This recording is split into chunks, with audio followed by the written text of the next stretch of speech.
You're watching today's video technical update presented by FX Times. It is Friday, October 1st, 2010. I'm Fan Yang, your chartered market technician, and I'll go over some developments in the Forex market.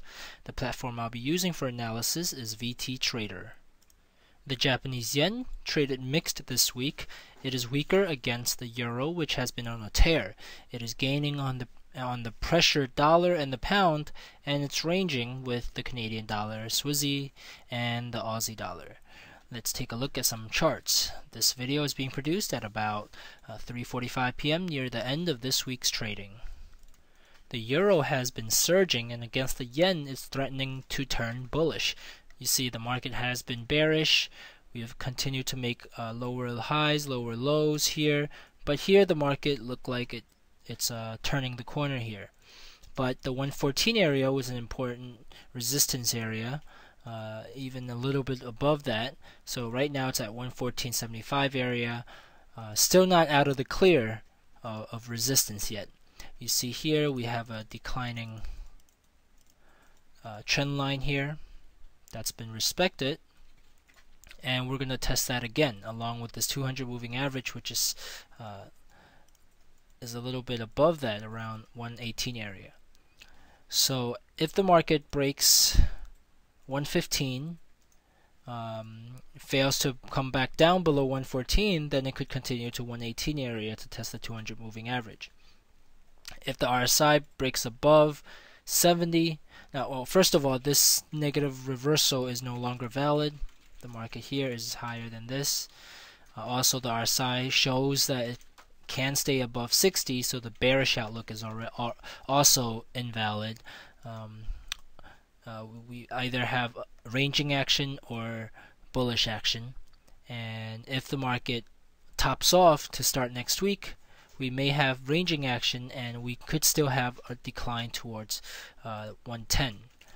Okay, so euro yen right now testing some important resistance in the 4-hour time frame. Now for that, return to 110 scenario, what you want to see is this break of this diagonal triangle.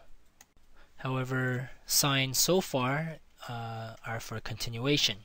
You see the RSI continue, it was making a bearish divergence, but now the RSI is making a new higher high as well as the price high. So unless we have a break of this support here as well as a moving average here, to 50 moving average, we will continue higher towards 118 area. Now let's take a look at the Fibonacci study here. Looking at this, we see this area here is important resistance, and that's just above 117 area. So that's one projection of this rally. Another projection is to use this decline and look for the extended retracement. So right now it's retraced 100%. We want to also show 138.2, 150, and 161.8. Okay, and you see this area also showing you this confluence of resistance.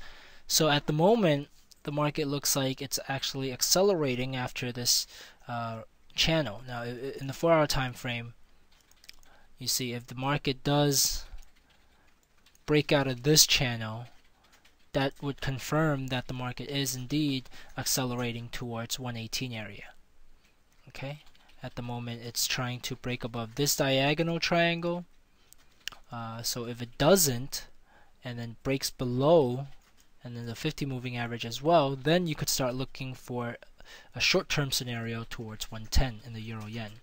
Otherwise, the euro yen looks to continue towards 118.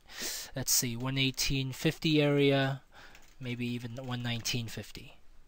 Okay, so very bullish look from this week.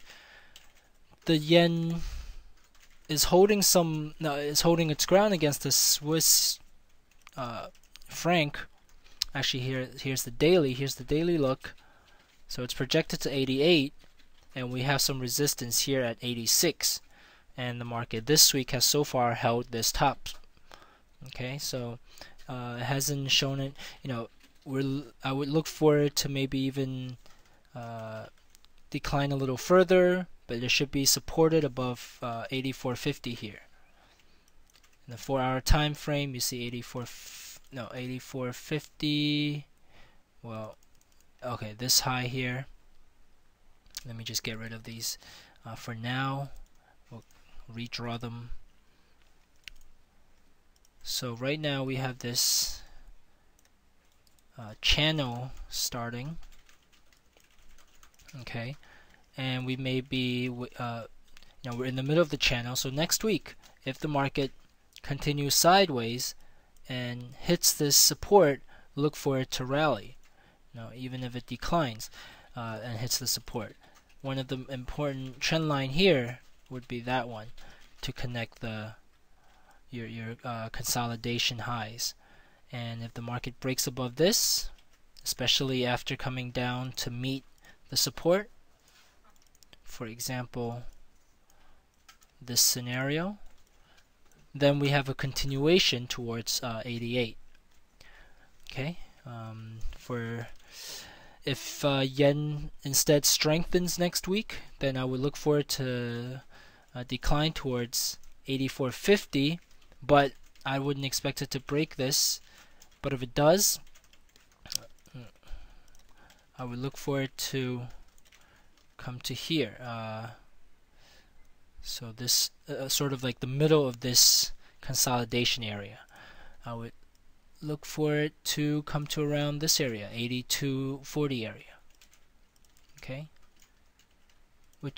and I would still respect this rising trend line as well. So those are your bullish and bearish scenario for the Swiss yen as it consolidates. The pound yen, the pound has been very weak, so it's actually letting the yen gain make some gains on it. And in the 4-hour time frame, you see the market has been declining in this two-swing correction since the yen intervention. So we almost came to 130.50. The market stayed just above it at around 130.87 area, and we made a little bottom here. So I wouldn't be surprised if the market doesn't come down to 130.50. Now, if it doesn't come down and it starts rising, it means it fails to come to the support of this channel. And in those situations, where technicians look for a break here, or at least they won't respect the resistance here as much. Okay, so now if that breaks, then we may have an outlook towards 138. 138. So looking at this projection here, so this projection goes to 138, which is this 200 moving average, and the previous high here. So that's an important resistance, and I would suspect a bearish attempt there. Okay, so that's the pound yen. Maybe still a little bit bearish in the near term, but bullish in the intermediate term if it breaks this channel. Now let me go even down to the 1-hour time frame to look at the near term look. We have okay, so this is a projection. I'm going to get rid of that. I'm looking at this trend line here, and right now it's holding. So ending this week, we are not breaking above this trend line, so we're still in this swing here. And if we get one more swing, that should come down towards 130.50. So using this previous swing, if this near-term channel holds, we should have this decline towards 130.50. Okay, so that's the pound yen. Here's a look at the Aussie yen. I was bullish on this pair earlier this week, but the market remained in sideways consolidation. Now after this consolidation, we finally hit the channel support, this rising channel here. And now we have, if the market bounces from there, we have this bullish or positive reversal, suggesting a rally towards 83.70 area, 83.80 area. So that's still valid from this projection is still valid this week unless the market breaks below this rising channel. Okay, if it breaks above, I have it go to 83.80 area. If it breaks below, I would look for a quick retracement for this pair. I would look for it to find support at around the 78.50 area, which is this previous high. So those are the two scenarios for Aussie yen. Finally, on Canadian dollar yen, if it breaks this declining trend line in the weekly, it could go up to 90. In the 4-hour time frame, it's already breaking the near-term resistance. If it also breaks 82.70, then that rally towards 90 is more possible, especially if this RSI breaks above 60, and here it's supported above 40. That wraps it up for this week. Once again, I'm Fan Yang from FXTimes.com, wishing you a great weekend.